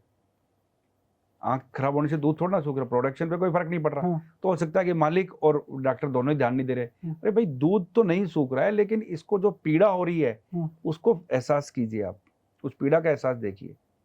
तो आपको आपका एक फ़र्ज़ ये भी है कि आप उसको पीड़ा से मुक्त करें कि भई इसकी पीड़ा ना हो, उस बीमारी का इलाज करके उसको पीड़ा मुक्त करिए आप। तो ये भी आपका फ़र्ज़ है। तो इस तरह आँख को भी आप बराबर देखते रहिए। जिस तरह से पेट ओनर तो खुद ही आ जाते हैं आपके पास में, कैटल ओनर नहीं आते, तो आपका फ़र्ज़ बनता है, दिखे तो आप बताइए कि इसका इलाज है, मैं कर दूँगा। करना चाहिए, कोशिश करनी चाहिए। हमारी ट्रेनिंग्स चल रही हैं, गवर्नमेंट भी अभी वेटरनरी ऑफिसर्स को यहाँ ट्रेनिंग के लिए भेजती है, मुझे बुलाते रहते हैं, जिसमें कि उनको हम सिखाने की कोशिश करते हैं कि सीखें कि कैसे पशुओं की आँखों का इलाज किया जा सकता है। तो आप ऐसा कोई ये बहुत जटिलता नहीं है इसके अंदर, जिस तरह से वो दूसरी सर्जिकल विधाएँ या मेडिसिनल विधाएँ सीखते हैं, उस तरह से ऑप्थेल्मोलॉजी भी सीखी जा सकती है, बशर्ते थोड़ा-सा डेडिकेशन और थोड़ा टाइम कंज्यूमिंग है, आपको थोड़ा ध्यान देना पड़ता है। जो ये घर पे पेट्स लोग रखते हैं, डॉग और बिल्ली, तो इनके लिए कोई आंखों के लिए कोई सप्लीमेंट्स आते हैं जैसे कि वो रूटीन में देते रहें जिससे उनकी आंखें अच्छी चलती रहे, जैसे कि विटामिन ई, विटामिन सी, जैसे एक नॉर्मल आदमी बायोटीन वगैरह खाता है, गाजर वगैरह खाता है, तो मतलब ऐसे कोई सप्लीमेंट्स आते हैं मार्केट के अंदर, अवेलेबल हैं? नहीं, मार्केट में तो बहुत सारी चीज़ें अवेलेबल हैं, वो भी हैं जो जिनकी आवश्यकता भी नहीं है शायद, हाँ, है ना? तो कुछ चीज़ें तो मार्केटिंग का फंडा है हाँ, कि वो कुछ भी आपको देंगे, सारी चीज़ें रिसर्च में वो नहीं होती हैं। लेकिन फिर भी ये है कि ठीक है, रूटीन में जो आप डाइट दे रहे हैं, वो एक बैलेंस डाइट होनी चाहिए, एक बैलेंस राशन होना चाहिए, जिसके अंदर मिनरल्स, विटामिन्स, सारे न्यूट्रिशंस होने चाहिए, जो कि आँख के लिए पोषक तत्व ज़रूरी हैं। वो सारे जिस तरह से ह्यूमन बीइंग में हैं, उसी तरह से पशुओं में हैं। तो पशुओं के भी जो पोषक तत्व हैं, उनकी कमी होगी, तो विटामिन ए की कमी होगी, तो आपको लगेगा कि नाइट ब्लाइंडनेस हो रही है। गायों में नाइट ब्लाइंडनेस हो रही है, डॉग में हो रही है। तो ये सारी चीज़ें सप्लीमेंट्स जो हैं, ये बाज़ार में आजकल उपलब्ध हैं, और पेट ओनर्स हैं कहें या लाइव स्टॉक ओनर भी, अगर हम गाय के मालिक, गाय भैंस के जो मालिक हैं, उनको भी ये पता होता है कि ये विटामिन ए का इंजेक्शन है, इसको रतौंधी हो रही है, पता लग जाता है कि कम दिख रहा है, तो विटामिन ए के सप्लीमेंट्स जो है वो मिल जाते हैं। इंजेक्शन भी अवेलेबल हैं और बाकी सिरप वगैरह भी मिल जाते हैं, तो अवेलेबल है मार्केट में अभी। सर एक फाइनल मैसेज आप पेट ओनर्स को या एनिमल ओनर्स को क्या देना चाहेंगे कि कैसे वो केयर करें? सर देखिए, दोनों चीज़ें हैं। पशुपालक के लिए मैसेज ये है कि जिस तरह से आप उसके थन का ध्यान रखते हैं, दूध देता है ना, दूध देता है। जिस तरह से उसका थन का ध्यान रखते हैं, आपका फर्ज बनता है कि आप उसकी आंख का भी ध्यान रखिए। हाँ, पशुपालक के लिए मैसेज ये पशुपालक है। के लिए। डॉक्टर की बात करें तो डॉक्टर को ये है कि गायों के अंदर हो सकता है कि पशुपालक आपके पास इलाज कराने ना आए, तो आप इसे सेवा समझ के करिए, अपना फर्ज समझ के करिए। सरकार आपको पैसा दे रही है, अगर सरकार में है तो आप अपना फर्ज समझ के करिए। उसके लिए जरूरी नहीं है कि आप ओनर को कहें कि यार 3,000 रुपये का इलाज होगा, तो हो सकता है ओनर ना करवाए, कहतेगा नहीं, रहने दो यार। लेकिन अपना तो फर्ज है। एज ए कस्टोडियन की हम बात करें तो हमने अगर इस फील्ड को चुना है तो कुछ फर्ज बनता है हमारा। हर चीज को पैसे से नहीं जोड़ सकते आप। ऐसा नहीं है कि मुझे इसमें पैसा मिलेगा तो ही मैं काम करूंगा। बहुत अच्छा बोला। मुझे बिना पैसे के भी कुछ काम तो करना चाहिए। सरकार जिस चीज की मुझे पैसा दे रही है, तनख्वाह दे रही है, वो सफिशिएंट है, तो हम इसको सेवा समझ के भी कर लें। गायों में तो और पेट की हम बात करें, जो पेट के वेट्स हैं, हम्म, जो पेट प्रैक्टिशनर्स हम जिनकी कहें, हम्म। उनसे मेरा संदेश ये है कि भाई आंखों को खराब मत करो, अधूरा ज्ञान हमेशा खतरनाक होता है। हम्म, पूरा ज्ञान लो, हम्म, बहुत अच्छी फील्ड है, आप पूरी प्रैक्टिस करो, लेकिन सीख के करो। अधूरा ज्ञान लेकर के जाओगे, आप एनिमल की जो पेट हैं उनकी आंखें खराब करोगे। अभी पेट ओनर इतने अवेयर हो गए हैं, इतने अवेयर हो गए हैं, वो सबसे पहले आंखों की बीमारी से संबंधित पूरा गूगल करके आते हैं हमारे पास में। ओह, ये कैसे हो गया, ये कैसे हो गया, कितना क्या करेंगे, कैसे क्या करेंगे। तो अभी जो है सिनेरियो चेंज हो गया है, लोग बहुत जल्दी आपको ब्लेम भी कर सकते हैं। इसलिए बेटर ये है कि पूरा ज्ञान प्राप्त करो, अच्छी फील्ड है, और अच्छी सेवा करो, और आंखों की देखभाल में आप पैसा भी अच्छा कमाओगे और सेवा भी हो रही है। ये दोनों चीज़ें। तो जो पेट वेट्स हैं उनके लिए ये संदेश है मेरा। तो दोस्तों, मैड माइक के इस इंटरेस्टिंग एपिसोड में आज बहुत कुछ सीखने को मिला। मुझे बहुत कुछ सीखने को मिला, क्योंकि मुझे ये सारी चीज़ें, बहुत सारी चीज़ें नहीं पता थी। डॉक्टर साहब ने जो अपना एक्सपीरियंस शेयर किया है पिछले 24 साल का, 25 साल का, यदि आप चाहते हैं वो सब आपके काम आए, तो आज हमारे इस वीडियो को सब्सक्राइब करें, लाइक करें, और आपके वो दोस्त जिनके पास कोई भी पेट है उसके साथ ये इन्फॉर्मेशन शेयर करें। डॉक्टर साहब की जो डिटेल्स है, यदि आप इनके पास जाना चाहें तो इनकी कॉन्टैक्ट डिटेल्स मैं वीडियो के अंदर डालूंगा, तो आप इनसे भी पर्सनल बात कर सकते हैं। Thank you so much. Thank you so much sir. Thank you sir, thank you very much. धन्यवाद आप।